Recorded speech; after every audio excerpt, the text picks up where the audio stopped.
sports, and politics. Get ready to rumble!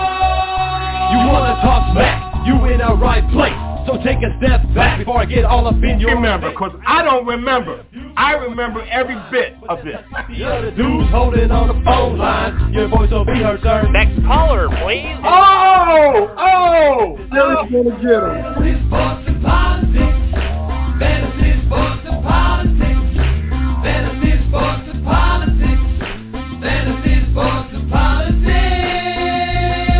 Listeners are asking questions about this week's games, not Jerry's personal beef. So what's your thought?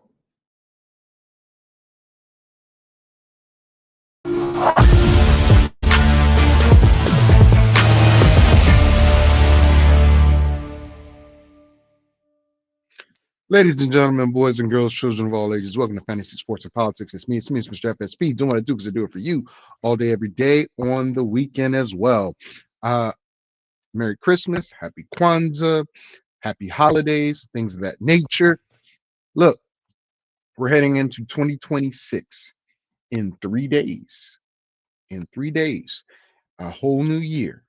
2025 has been devastating to a lot of folks. It also has been great for others. What we all have to learn is life will continue whether we're here or we're not. So make the best of it, but be smart about it. You know, just because the year's ending doesn't mean you go out and get blitzkrieg drunk or anything like that, or do something silly or stupid. Understand whatever it is you're doing, it affects someone in some way, positively or negatively. So make sure to be that person that's positive. Enjoy your family, friends, or whoever loves you. If that's just you, love yourself. Nothing wrong with that at all. Do your thing. I want to say the football season has been rather kind to me at points. I am in the championship of 4 or 5 leagues. I'm in the third place matchup in about 2 leagues. And, you know, I got eliminated from several other fantasy leagues.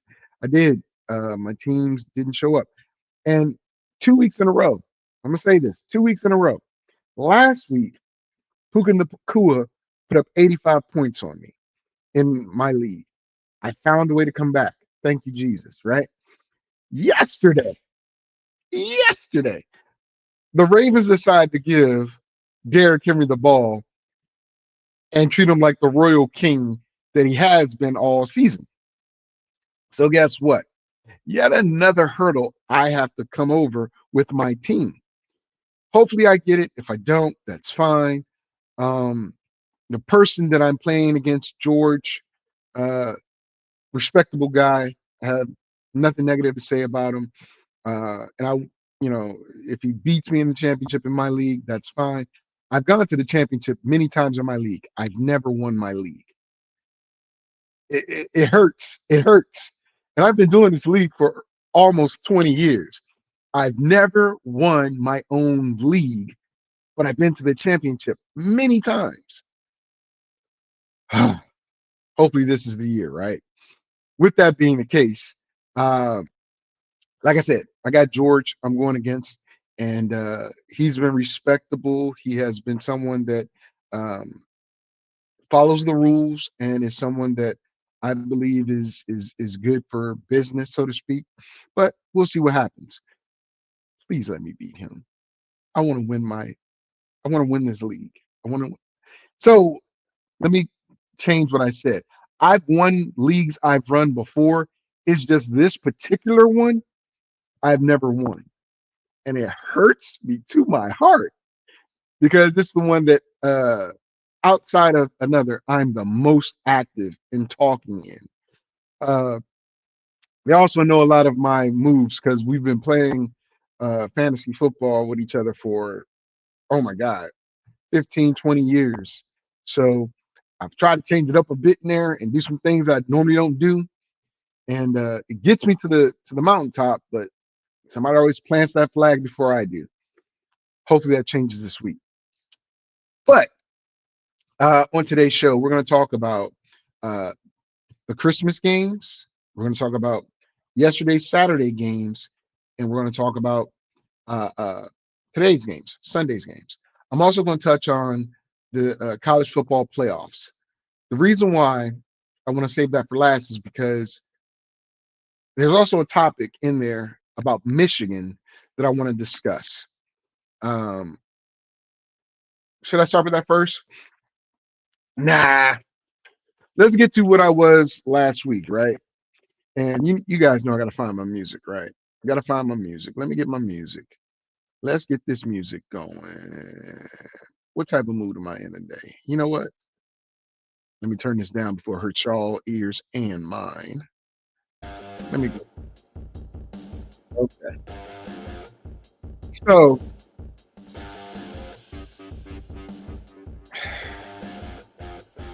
I didn't do too well last time. I'm looking at the games. I didn't do too well. 1, 2, 3, 4, 5, 6, 7, 8, 9. I didn't do well. I didn't hit double digits. But let's talk about what happened this week.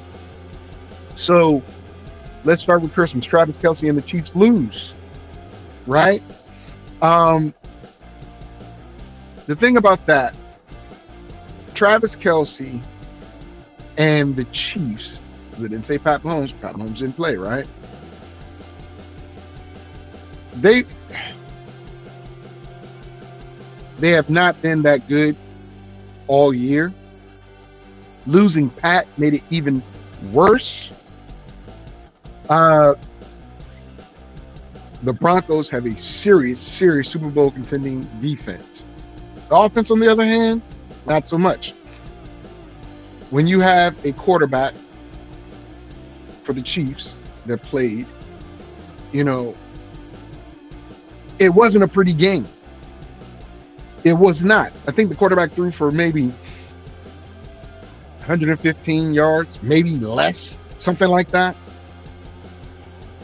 And that makes it easier for the defense. So naturally, I picked the Broncos to win that game. I'm not a Broncos fan, but I picked every team to win that was going against either a rookie or a third string quarterback or a backup quarterback. Didn't work out in both cases, but in all three cases, but it is what it is. So the Broncos win this game, right? Not a big deal. We're 1-0. I love my team, the Commanders.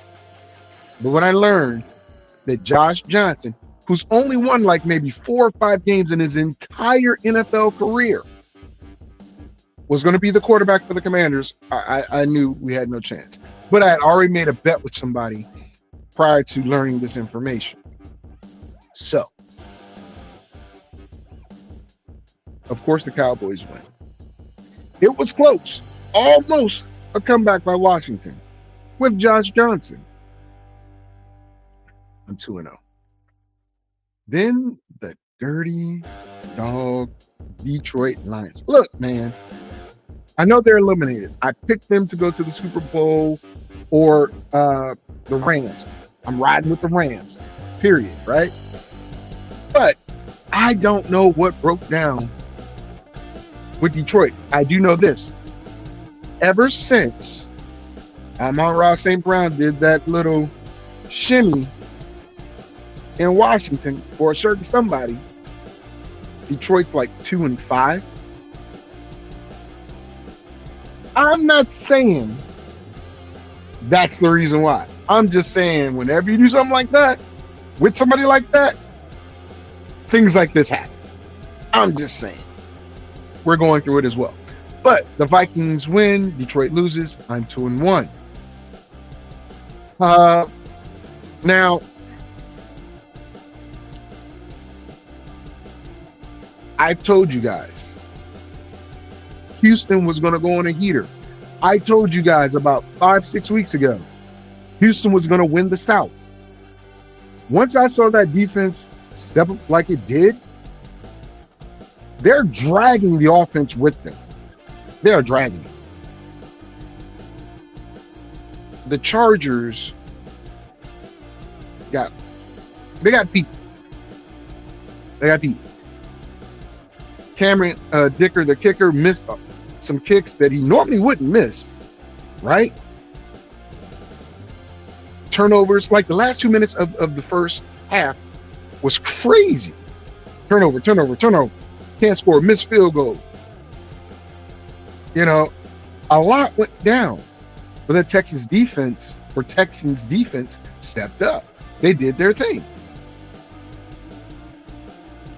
The Chargers may be one and done. Omarion Hampton is a great back. Offensive line is decent, but it doesn't seem like Justin Herbert is going to be able to do much behind the passing of that offensive line.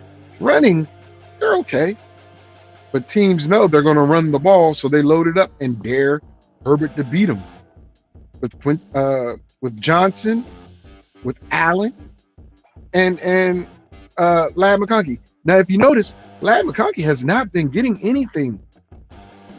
What he had, like 3 receptions yesterday. Normally, Ladd McConkey's in like 6 targets, 6 catches at least. The passing game has floundered. Aronde Gadsden Jr., or the third, I believe he's the third, dropped several key passes to keep the chains moving.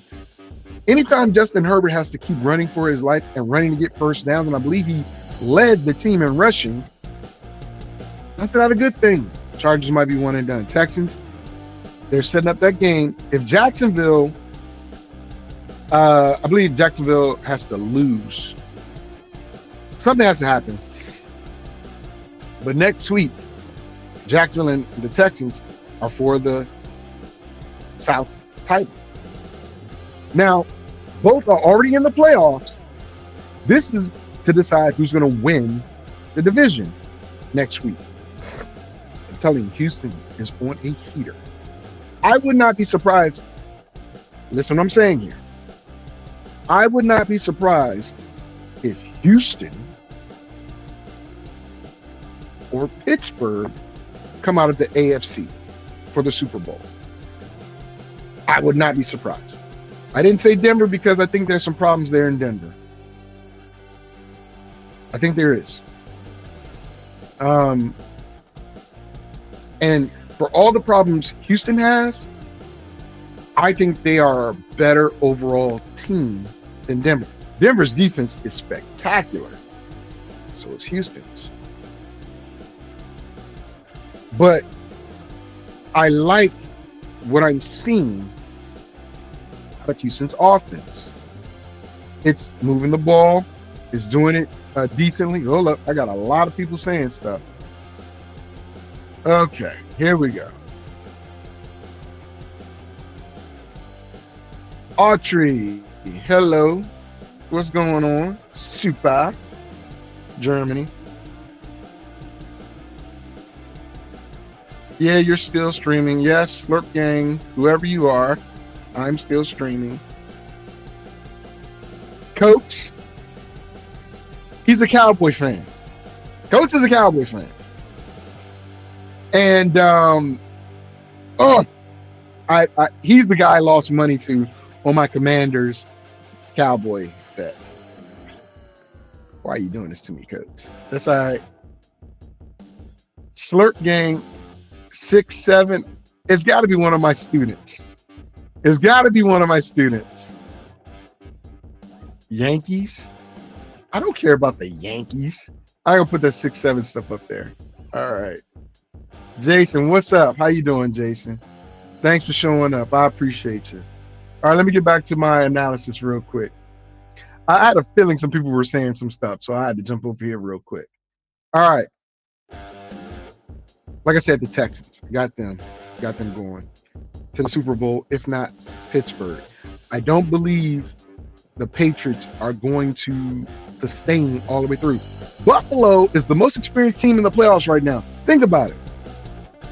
Buffalo on the AFC side is the most experienced team that has made the playoffs thus far from the AFC. If they don't win or go this year, they're not going, bro. Pittsburgh has not gone into the playoffs past one game. Even though they've made it, they haven't gone past one game. Buffalo has gone to the championship several times. Buffalo is the most experienced team. I'm going to break them down a little bit. Let's get to the game that broke my heart last night. I don't care about Green Bay. Green Bay just let Chicago win the NFC North. I don't care about that. What I care about is the 41 points that the Ravens put up on Green Bay and gave the ball to Derrick Henry like there was nothing. Like, this is what they should have been doing all season long. But they wait to my championship game to do it. And I'm going against Derrick Henry. Yeah. Wow. 41-24. Packers, I believe they still are in the driver's seat for the last playoff spot, or the second to last playoff spot, which is number 6 or number 7. 6, 7. Yeah, I get it. But if they lose again, that's going to be a problem. They might not make it. Last game of the season, you never know. We'll talk about that in a little bit. But Ravens needed to win this game. They also need some help. They need Cleveland to beat Pittsburgh. We're going to get to that. So let's talk about it. And I lost that game. So for the 5 games, 1, 2-1, 3-1, 3-2. Let's talk about that Cleveland-Pittsburgh game. Cleveland has notoriously played Pittsburgh close. Shador has not looked that good the last couple games, but neither has the defense of Cleveland. This is not the game for Cleveland to fold their tent up and just say, look, we're going to let Warren and Gainwell run all over us and catch all over us. They got to stop. But Cleveland also has a problem at the running back because Jenkins is out. Sampson, Sanders, and I forget the other guy. They have a running back by committee, right? But they still are lacking a decent receiver. When your best receiver is a rookie tight end, things are going to be tough. Now you're in Cleveland. You're at home.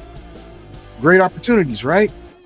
But Pittsburgh has a chance to win the AFC North in this game. This is a hat and t-shirt game for Pittsburgh. They don't want to play Baltimore next week to decide who wins the division. They don't want to do that. I bet you if they have to, Lamar plays. I bet you. I wish he played yesterday. Could help the brother out. But it is what it is. The Steelers, they are a team. They're without DK Metcalf. Gone for the next 2 games, which one could actually be the AFC North title game. But they have Adam Thielen. Oh my gosh. The kid that was always in Kansas City and always drops it. Valdez-Scantling. And they use Kenneth Gainwell pretty well out the backfield as a receiver. They still got those big tight ends. They're going to be without TJ Watt. I think they'll do fine getting pressure on Shador. But for some reason, Pittsburgh's run defense has not been that well this year. I think this is a game where you let the backs control the game if you're Cleveland. Right? You may limit Shador to 25 passes. He'll hopefully make the best of them if the receivers catch the ball. But Pittsburgh, they're going to try to win this game. They are going to win this game. And I like Cleveland's chances next year if Shador is there, but I got a feeling Kevin Stefanski's going to make it an open competition. Dylan Gabriel, Shador, and hopefully they'll set him up for success and Shador wins the job. Or if they go out and get somebody or draft somebody, or, oh my God, they keep Deshaun Watson. We'll see what happens with Cleveland. But I got them winning this game. I mean, I got Cleveland losing this game, right? From there, let's start with Seattle and the Panthers. I slept on the Panthers. I absolutely did. I absolutely slept on the Panthers. However, the Panthers disappointed me last week. When I bet on them, I thought they were going to do well. The Saints defense has decided they wanted to play the last 3 weeks. Hopefully they do it again this week, right? I will say this.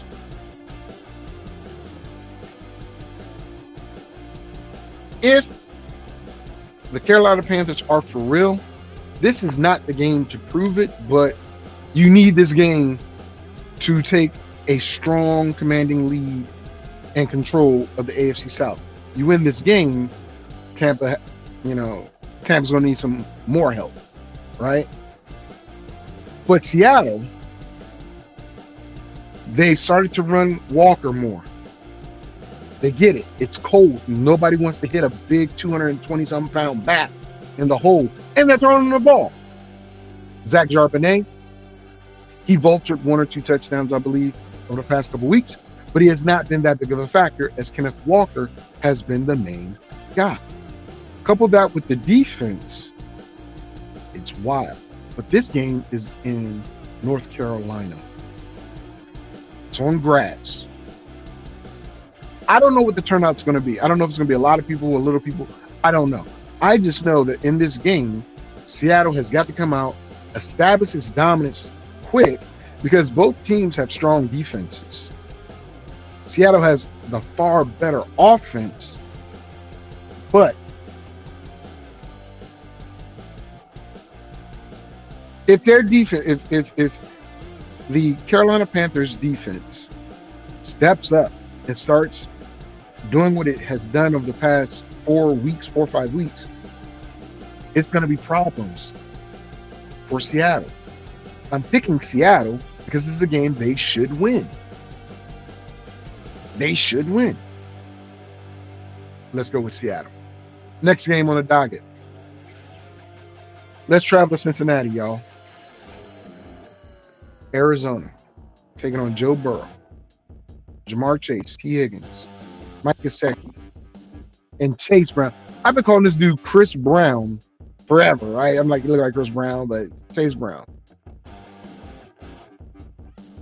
Jacoby Brissett disappointed a lot of people last week, especially people that picked him up. If he was still on the waiver wire or found a way to get him. I was blessed to have dropped him just in time, but this is a game where he's going to throw for 300. Listen to me, guys. If you're looking for a same game parlay, Arizona versus Cincinnati is that game. I expect it to go over. I expect Burrow to have one hell of a game. Chase and T to have a hell of a game. I also expect Jacoby Brissett and McBride to connect a lot. That kid Carter, woo, Carter's gonna get off. He's going to get off. Watch, he's gonna get off. Now here's the question: Marvin Harrison Jr., is he playing or is he not playing? I don't know. But if not, Wilson has proven that he can be that guy for now. Is he the main guy? No. But he's proven he can step up. All right? I think this is going to be a track meet. And then just like every track meet Arizona's in, they look good for 3/4 around the track. But in that last 100 meters, they fade. I'm taking the Bengals. to win that game. High scoring game, by the way. This is a game that is needed, right? Already told you the Texans are 11-5, right? Jaguars 11-4. If the Jaguars win, they'll be 12-4, setting up that last game of the season where Houston has to beat them to win the division. Simple. Either way, win or lose, next week's game between Jacksonville and Houston is for the division title. But the Jags have a bit of a buffer if they win this game. They'll come in a half a game up. So in the event of a tie, Jacksonville still wins the division. They'll have the better record still, right? At 12-4 versus 12-4-1 versus 11-5-1. But it would make sure that Houston has to win. Colts, Old Man Rivers, he's looking like, with a good camp and a little bit of weight loss, he could probably play again next year. Probably. But they've gotten away from Jonathan Taylor. You got to run Jonathan Taylor, guys. Jacksonville, when they get turnovers, they win. When they run ATN and Tootin, they win. When Sunshine decides to run the ball a little bit, they win. What's up, Deanne? How you feeling, girl? Yeah. What's up? But the Colts,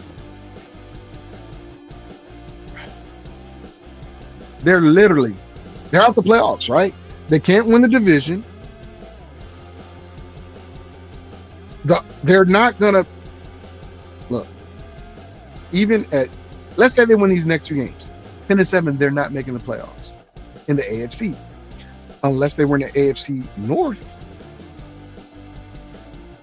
That's the only way they were getting the playoffs. Because right now, if I recall, the Chargers are 11-5, and they are like the 6th or 7th seed. It's not happening. Because Buffalo is right there too. Telling you. I got Jacksonville winning this game, setting up that big game at the end of the season between them and Houston. Let's go to the Bucks and Dolphins. Now the Bucks need to win this game. They win this game, they're back in it for the division title if Seattle beats Carolina. So this is a must-win game for Tampa Bay. Must win. Dolphins are 6-9. Have they saved Mike McDaniel's job? I don't know. I honestly don't think they have. Brock Ewers is not, the savior of them, but I don't think they've saved his job.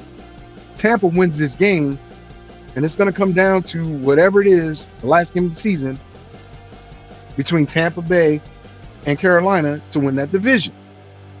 Tampa wins it. Patriots are 12-3. I told you guys. If you follow me during the summer,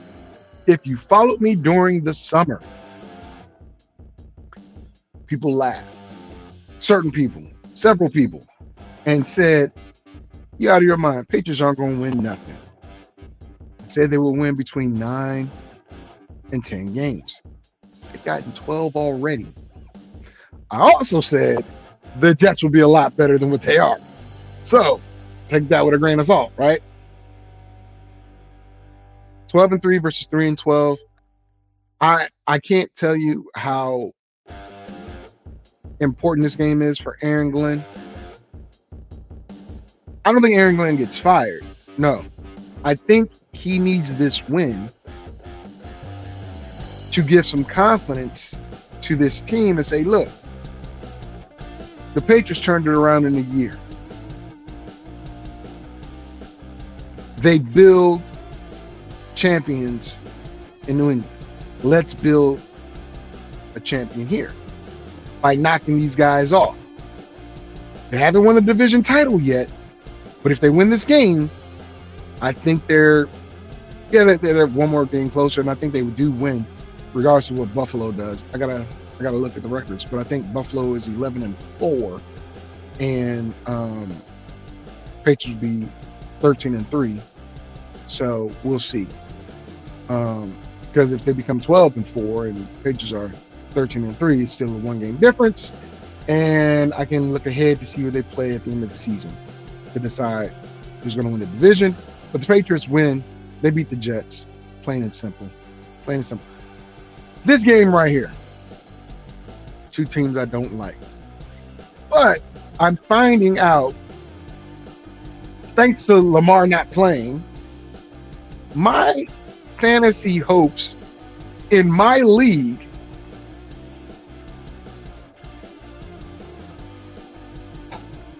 not even coming down to Sal or Ward.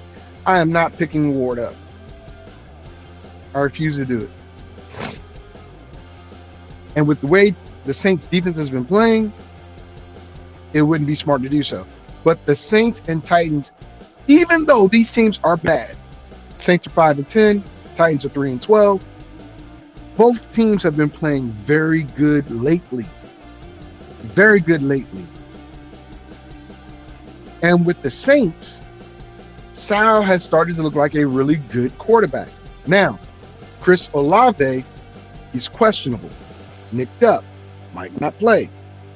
He's probably going to play, guys. Probably going to play. Because he's been what's making Sal look so good. I don't know why he just now discovered him, but he has. Titans have discovered a run game. Again, something I thought they should have been doing a lot sooner. Just because the kid has arm talent doesn't mean he's going to make the best plays. But when you run the ball, you give him a better opportunity to make plays. And Pollard has been on a heater. He absolutely has. Does that continue versus the Saints? I don't know. It's in Tennessee, so outdoor elements.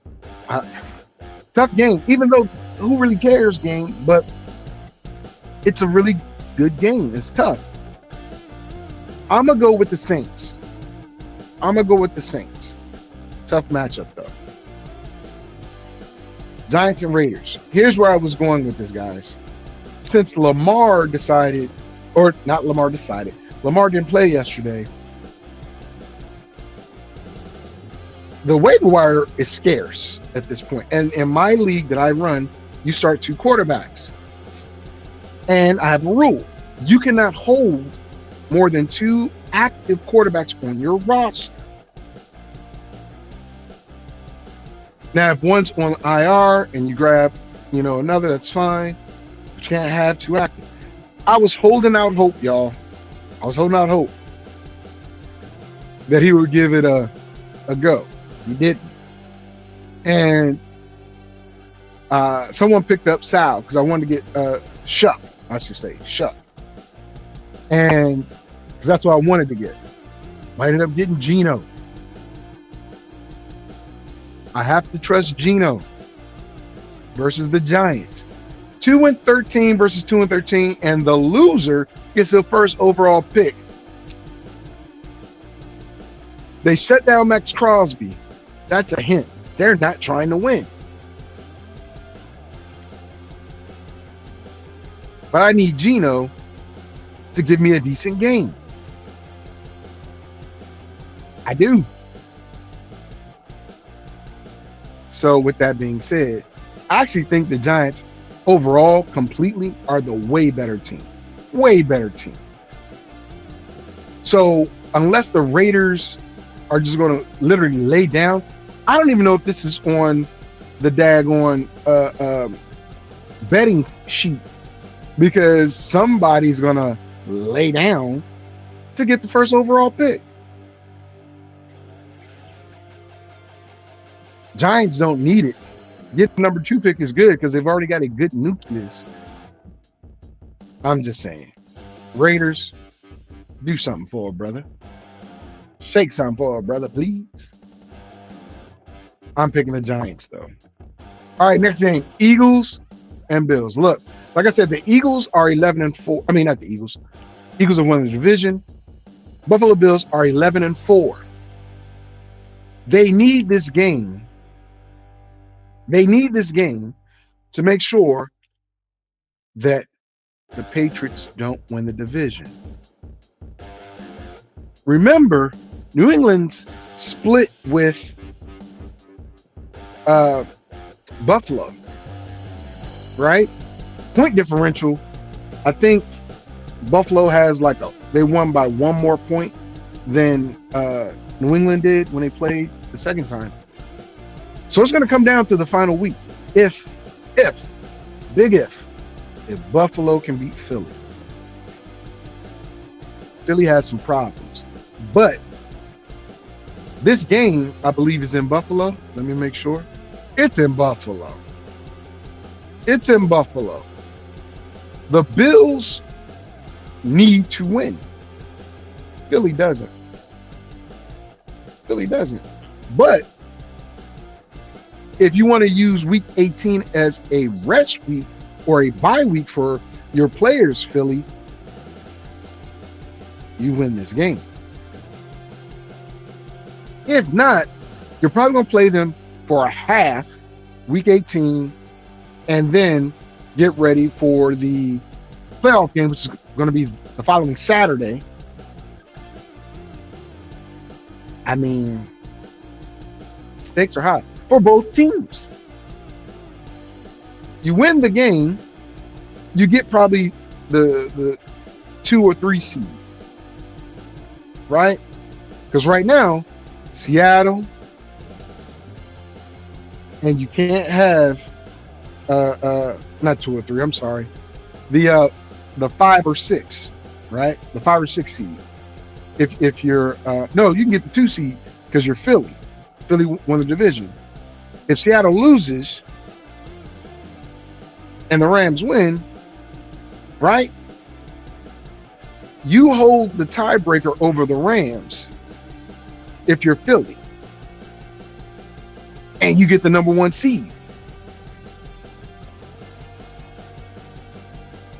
However, if Seattle wins out and Philly loses one of the 2, you're the number 2 seed.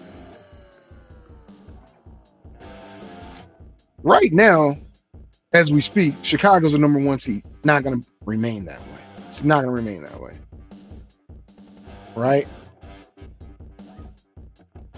I'm just going to put it this way.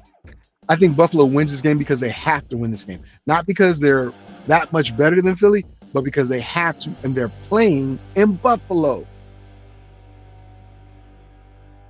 I got to see how Philly rocks in that snow and in that bad weather. I got to see it.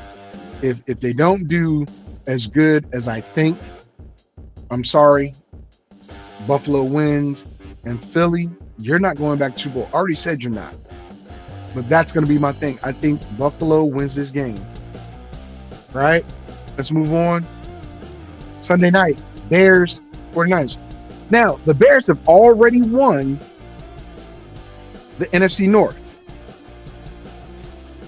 They win this game, they're in the driver's seat for number 1 overall going into Monday night when the Rams play the Falcons. But the 49ers can also become the number 1 overall seed. Crazy, right?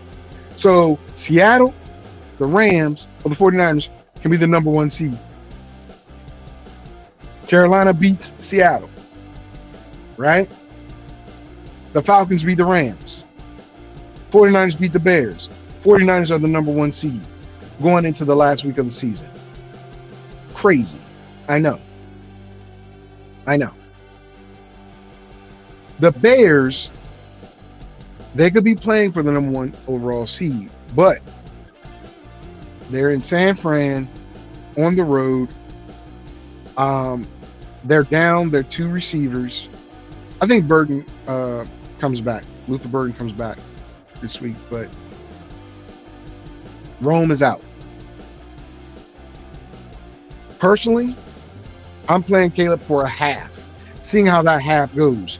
If that half is okay, and you guys are clicking, and you got maybe, let's say, 14 points, right? Caleb does not play the second half. He doesn't. I don't care about the outcome. Why? Because I've already won a division. I'm locked in at 1, 2, 3, or 4. And if I'm number 4, I get to play, let's say, if it's the Rams or Seattle, at home. Both teams don't play well in cold weather. So I'm okay with that. Seattle plays well in the rain, but in the snow and in frigid temperatures, no, they do not. No, they do not. That's me. But I got the 49ers winning this game, man. I need Christian McCaffrey. Listen, I need a lot to happen to win my own league, right? But I need CMC. At least 3 touchdowns. Over 150 rushing. Maybe 60, 70 receiving. I need this to be a Christian McCaffrey. I'm winning comeback player of the year. I'm the true MVP of the National Football League. Not Matthew Stafford. Not Drake May, even though we understand it's a quarterback-driven award. But CMC literally deserves to be the comeback player of the year and the NFL MVP. Think about what's going on in San Francisco. Kyle Shanahan, coach of the year. I know Liam down in Jacksonville might get it. But think what Shanny has done. With a decimated team, and only one player has kept them afloat. CMC. He's definitely the team MVP, but he is the guy that brings the milkshake to the yard.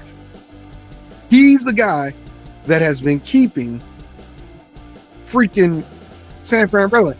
I got it. You had a quarterback come in there and do some good things with Bourne and all that, but the common denominator was CMC. They've lost pretty much their defense. That's my lobby for CMC to be the league MVP and definitely comeback player of the year. No doubt in my mind. But we'll see what they vote on. 49ers win. Monday night, look. This is the save face, guys. This is save face. Devontae Adams has been shut down. Puka Nacua, he murdered me. Well, I won the game, but now I'm facing him in another league in the championship against the Falcons. The Falcons, they've had a very good team. They've squandered a lot of victories, literally last few plays, last quarter. They played very tough. Now, Kurt, he may or may not be in Atlanta next year as a backup because he's still under contract. But I don't think Kurt's going to do that well versus the Rams defense. I think they're going to tighten up on Kyle Pitts. Drake London, if he plays, great. If he doesn't, okay. But he needs him. He needs Drake London. And Bijan Robinson has got to be the straw that stirs this drink. He's got to be. Because the Rams, if you let Stafford and Puka get cooking, oh my God. And with Adams down, last week we thought Parkinson was going to be that guy, right? This week, definitely he should be. Definitely should be that guy, right? We'll see what happens. Oh, and then I'm picking the Rams. But in the 49er Bears game, it's highly unlikely that George Kittle plays. Now, Tom is a good tight end, but in your fantasy playoffs, in your fantasy championship, that's a killer. Who do you have on your bench or who's on the waiver wire that you can grab? I grabbed Parkinson. That's what I did. So we'll see. But let's recap. Rams, Bears, Bills, Raiders. Excuse me, not Raiders. Let me start over.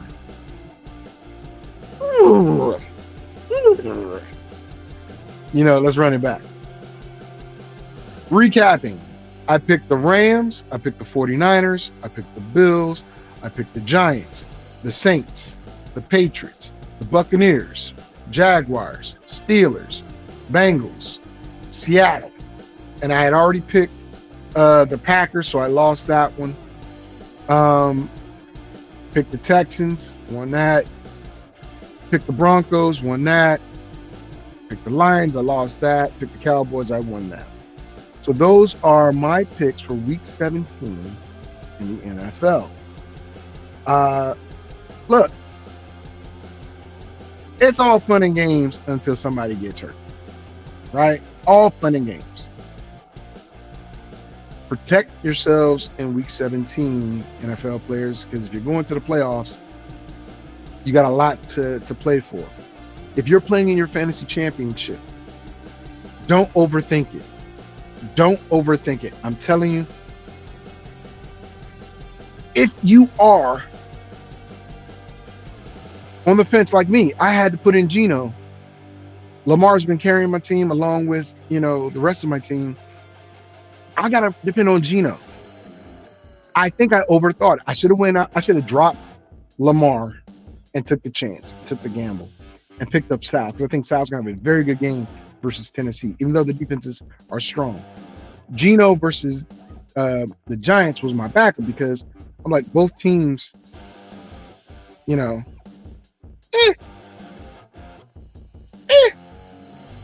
But I think the Raiders are going to throw the ball more.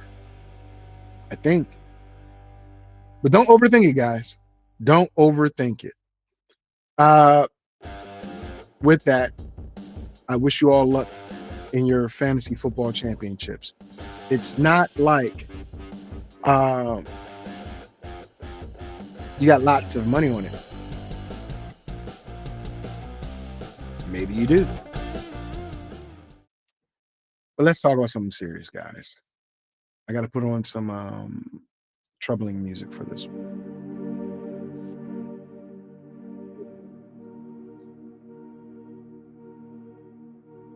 So, college football playoffs, right?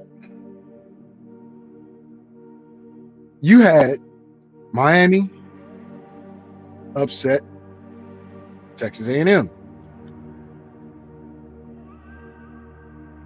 Now they go to Ohio State, right?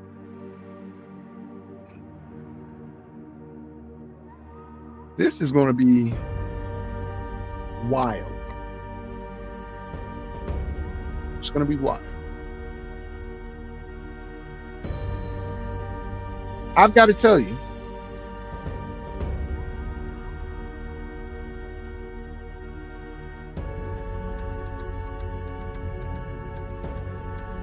after looking at everything,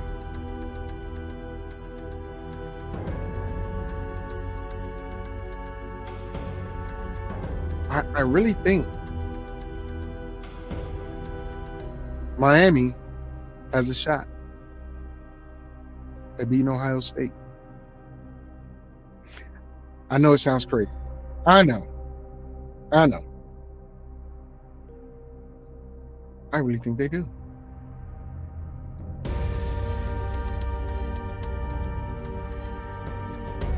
Right? Oregon plays Texas Tech. I expect a lot of points in that game. A lot of points. And Oregon has not been that good this year. Miami should not have won their game. They did. That buzzsaw of Ohio State is going to be This will be their first game in almost a month. That's problematic for me.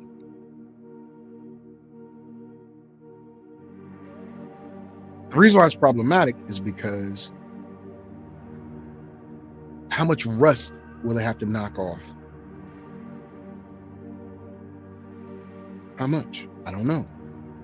But Miami didn't look that good versus A&M, but that defense showed up. Ohio State has a great defense as well. Beck is a national champion, if I'm not mistaken. Took Georgia, at least he took Georgia to the national championship game. I believe he won one. Tough matchup. I'm gonna go Ohio State. Oregon and Texas Tech, I already said, high scoring game. I don't think Oregon is the team that it was, so I have Texas Tech winning. The game I wish my school was playing in, but they're not. Alabama versus Indiana. Menendez is a real deal quarterback. Real deal. And if Alabama comes out slow, Indiana's going to walk the dog on them. And they play pretty good defense. So a comeback might not be in the works for Alabama. I got Indiana.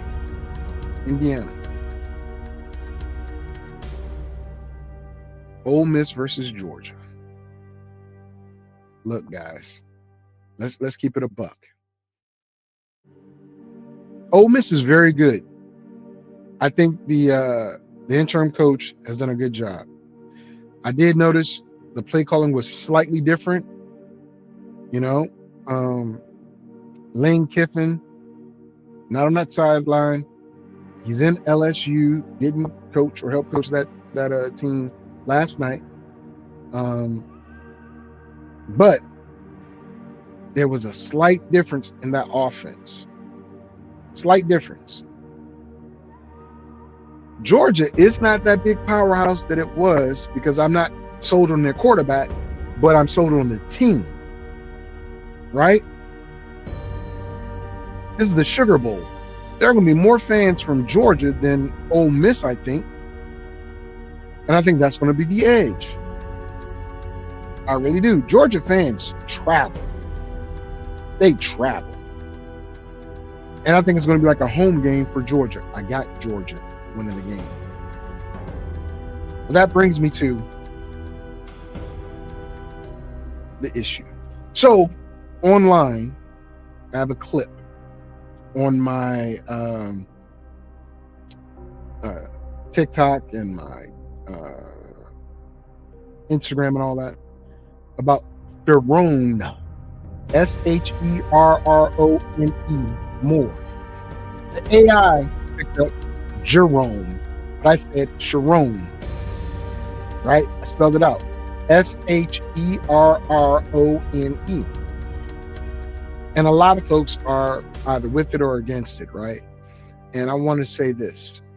University of Michigan did something that was smart, and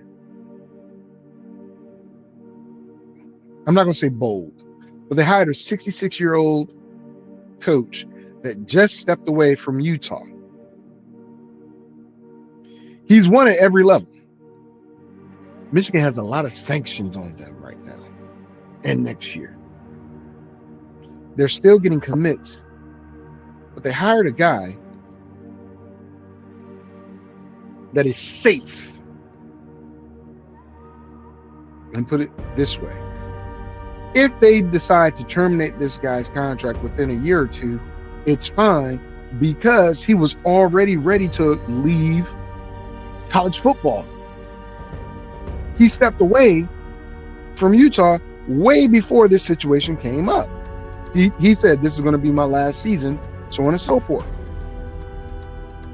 He joked and said that he was stepping into the coaches portal, like the players portal, whatever, and he landed in Michigan. But at 66, I get it. You know, Nick Saban was doing a whole lot of stuff. past 66, but he's not Nick Saban. And his style of play at Utah is different than the style of play Michigan is used to. Now, with that being said, cold weather isn't an issue. Utah. But the maize and blue play a different style of football. And when you have that different style of football, you got to think about it. Is everyone up to that challenge? So Sharon Moore,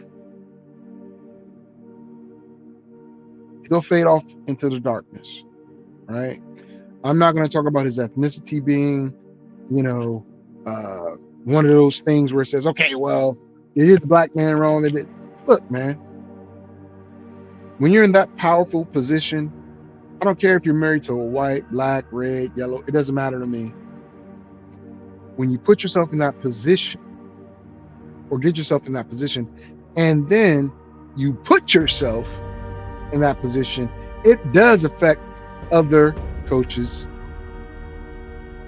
that have melanin. Another way to say it. I mean, there's another way, but I'm just not going to be crude and crass about it. You are representing at that level, right? At that level, Eddie George, coach of Bowling Green. You're representing old boy at Notre Dame, who says, he's black and Asian, but claims Asian side, not a problem. Who cares, right? The fact is, you're representing them. Rich Rodriguez, name, yes. Ethnicity, yes. Passing, yes. You can't put yourself in those situations, Sharon, or any coach, for that matter, that already has a bunch of scrutiny on them. You can have those coaches that put their assistants on their bikes and have extramarital affairs and all that, and they get a second chance. They go to a mid-major, whatever, and they come back. And they get a chance. My guy, you probably are one and done at that level. Literally at that level. A Power 5 school. But how do we make sure we don't mess up the things for everybody else? You practice what you preach, especially if you're telling those kids, don't do what's right. You got to. Like yesterday, I found myself at practice, jawing back and forth with one of the players. But I always tell my players, don't jaw back and forth with the opponent. Now, this was a practice. I had to stop myself and say, I can't do this if I'm telling them not to do it. That's the same thing, coaches. And I just use Sharon as an example, right? You cannot set everyone else up for failure if you're not practicing what you preach. That's it for that. For those online that are saying James Madison University, they only got those points because they saw the 4th, 5th stringers, you're wrong, kid. So wrong that the quarterbacks from JMU and I think Tulane and another mid-major school have entered the transfer portal going to Power 5 schools. They know what they're doing. Those guys, see, Neil has allowed places like James Madison to grab a 3-4 star, let them shine, build the program, and if the kid decides to move on, move on. That's why it was so important for James Madison University to go out there and put up 34 points on Oregon, a Power 5 school. No ifs, ands, or buts about it. There's talent all around the world, but we always don't see it. So the last thing I'll say on this is we have to be careful when we represent someone or an entity or a group. And just because they're not at a Baylor, which is a well-known school, in a power conference, they're not a Wisconsin, rich history, that a school like James Madison can't come in and do their thing. I'm telling you, watch. You're going to see a lot more of these schools pull the upset. With that being said, I want to thank everybody for tuning in. And I appreciate you. We'll be here next week. I'll tell you how many championships I won, or if I won any at all. Please. I'm going to tell you, there are 3 championships I want to win. I need to win. My league, a very lucrative league, and the one that my nemesis this year, Truck, runs. Now, I faced Derrick Henry over there, and I faced Derrick Henry in my league. I need a miracle in both. I was the favorite in both leading up until Derrick Henry playing. We shall see later today. Enjoy your football. I am out of here. See y'all when I see ya. Peace.